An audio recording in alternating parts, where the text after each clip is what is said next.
Hello, library friends. Do you know how to use Mendeley? If not, here I will tell you how to use Mendeley to cite your paper. The first thing you need to do is, of course, install the Mendeley application on the official website, namely mendeley.com.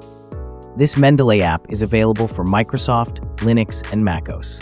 After installing, log in or register an account on the Mendeley application.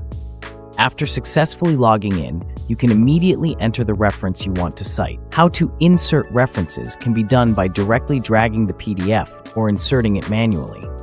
After that, also make sure that your Microsoft Word has installed the Mendeley Cite plugin on Microsoft Word, usually automatically installed when you install Mendeley Desktop.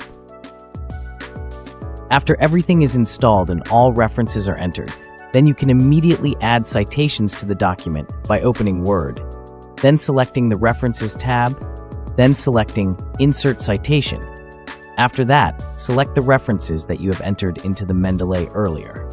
Also make sure you choose the citation style according to your needs. Then to create a table of contents according to the cited references automatically, you can press Insert Bibliography